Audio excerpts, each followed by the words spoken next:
This podcast is a production of the Ultimate Christian Podcast Network. Do you want a more intimate walk with God? Are you tired of trying to hear God and hearing only silence? Each week, your host, Felice is prepared to inspire you and equip you on your journey towards deepening your relationship with God. Listen, hear, and follow the Lord's will in your life, and you will be blessed.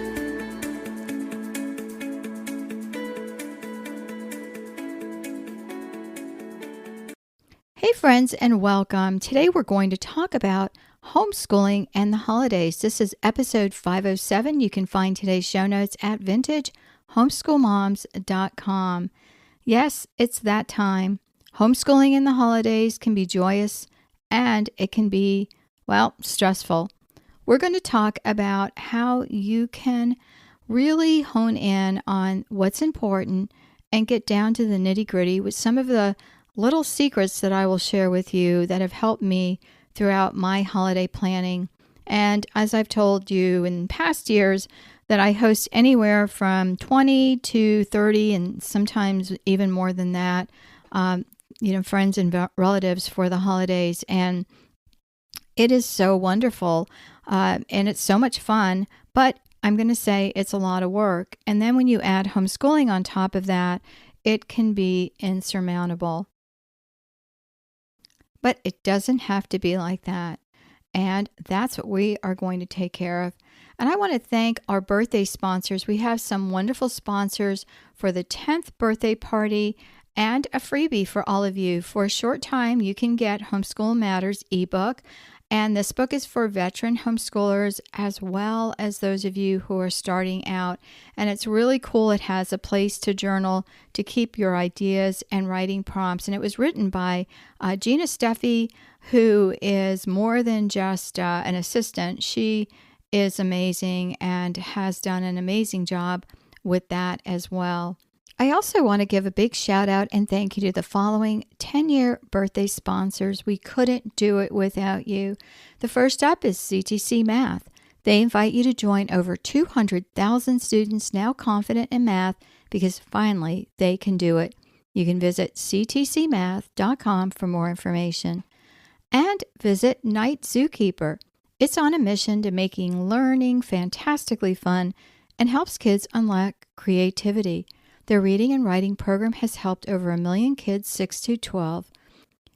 Next up, visit Night Zookeeper. We have a special link for you. That is tinyurl.com/Night Zookeepers. And they are on a mission to make learning fantastically fun and help kids unlock their creativity. Their reading and writing program has helped over 1 million kids 6 through 12. And if you visit that tinyurl.com/Night Zookeepers, you'll get the special offer just for Media Angels and Vintage Homeschool Moms listeners.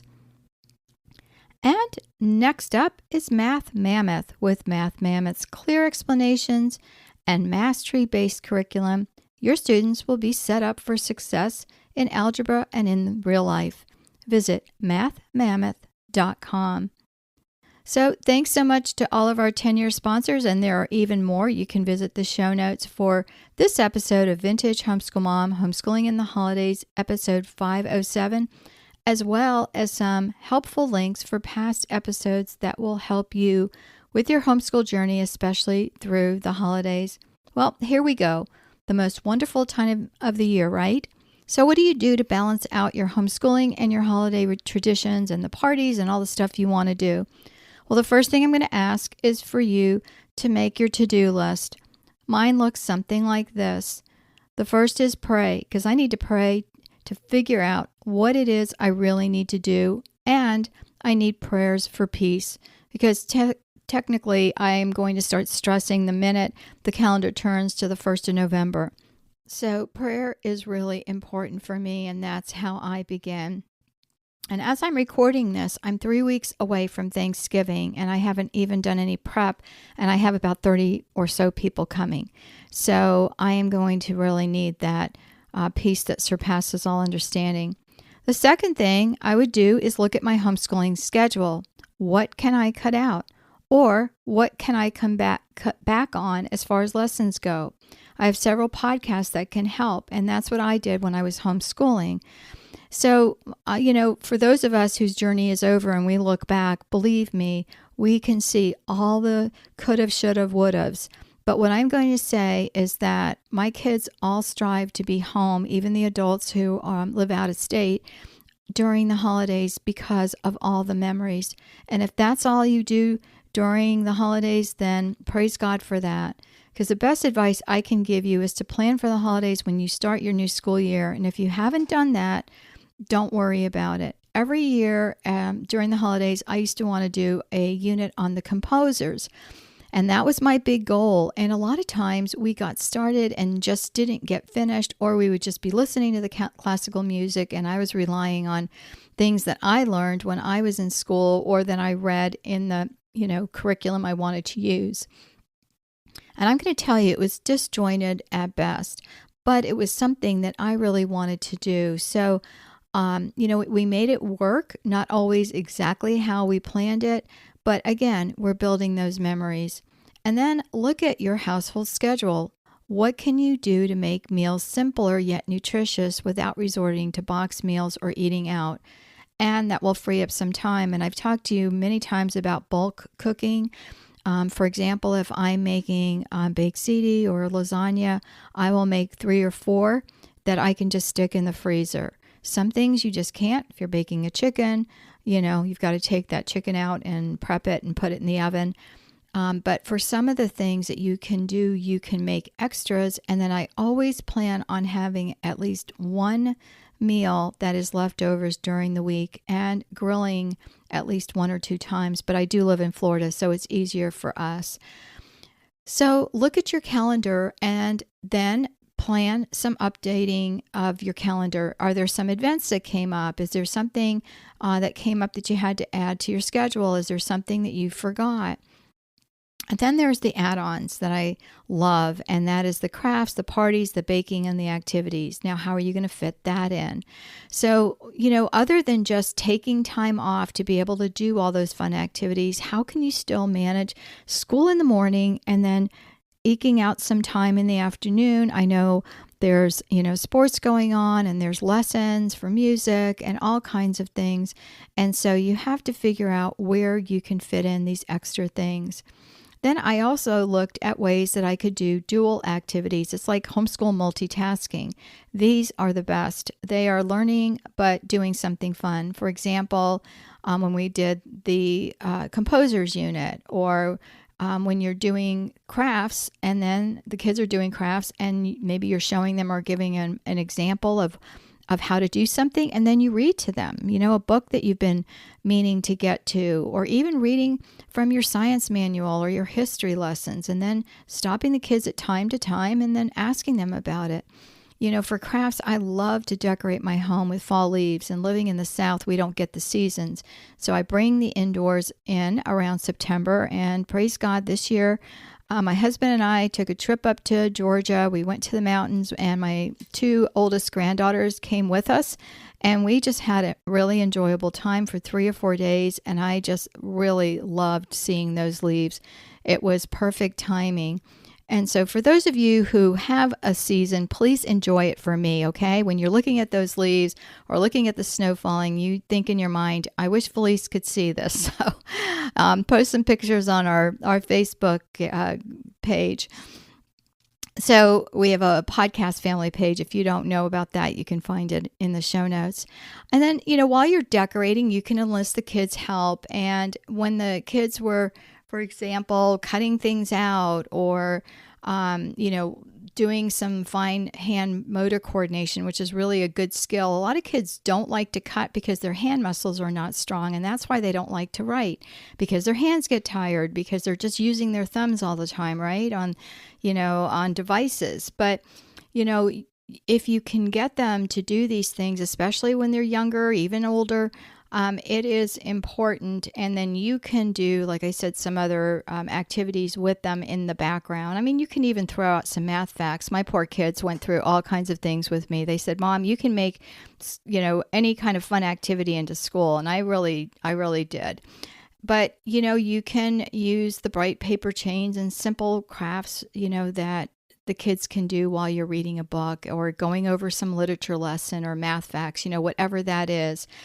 And I have a link for you in the show notes for Thanksgiving kids crafts and also great gifts kids can make that parents actually want. So that is also taken into consideration.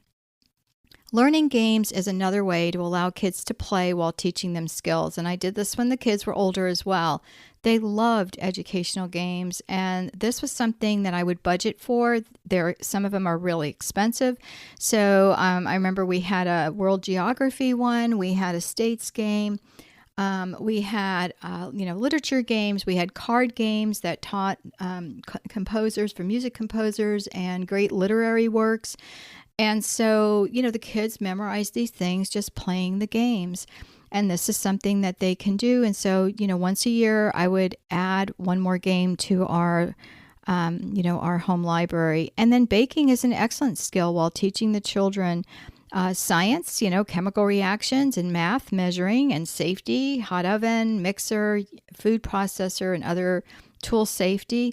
Also fine motor skills, cutting out the dough and rolling it and even rolling things into balls and carefully adding ingredients. So this is all something that you can use for what, I just told you was the dual homeschooling activities, homeschool and learning. And then you can add additional activities such as visiting the nursing home, which many times we did as a homeschool group. And this teaches the kids acts of kindness and also acts of service, and it helps them empathize for those in need. Many of these residents have very few people, if any, left in their lives to visit, and you can adopt a grandparent. We did this for some time, when my children were younger, and my children enjoyed the visit. We went weekly after church. So, we weren't even taking time during the week, but we were doing this as a family after church, and it was a beautiful activity. If you have older kids, do not discount doing fun activities with them like puzzles or crafts. This may not have the same, they may not have the same enthusiasm as the younger kids, but believe me, if you're sitting around doing a puzzle, they're going to come and join in, and it makes those memories I keep talking about. I am so blessed that all of my children will be home for Thanksgiving this year, and I did not think that would happen. It is truly a gift. So enjoy your children. I know you're told that the years go fast, but they do. And when you're in the middle of them, it's hard to appreciate what you have. But I pray that you have a blessed holiday. If you need to take those weeks off to get those things done that you would like to for the holidays, you have my permission to do it. I know I did it many times when I just couldn't, fit it in. The sad thing, I think, when I look back is I didn't give the kids that, in a week, we're going to have vacation. So let's get our schoolwork done and let's get lots done. So that they could look forward to it. It was just, I would get to the point and say, okay, we're done. We're not going to pick back up till, after Thanksgiving. And they didn't even get that anticipation. I think that's something that I've watched my daughter who homeschools. She does a really good job. And if you haven't gotten our free planners, they are available, different ones every single month. I mean, these are not just, 20 pages of fill in the blanks or just blank sheets. These are some really meaty planners that you will enjoy, and you can get them by subscribing to our email list. So if you go to the Ultimate Homeschool Podcast Network and you subscribe, you will get an email each week telling you what our podcasts are that are available throughout the network, as well as our free planners. And we are ending our year now with our checklist planners. So if you haven't gotten those, be sure to get those. And then after we give them away for that 1 month, that set will be available in our mediaangels.com/store. Again, thanks to all of our 10-year birthday sponsors, and be blessed. Thanks for listening to the podcast, A Few Minutes with God. Please visit Felice on our website, afewminuteswithgod.com, and your podcast page on afewminuteswithgodpodcast.com. There you will find the show notes for today's episode. This podcast is a production of the Ultimate Christian Podcast Network.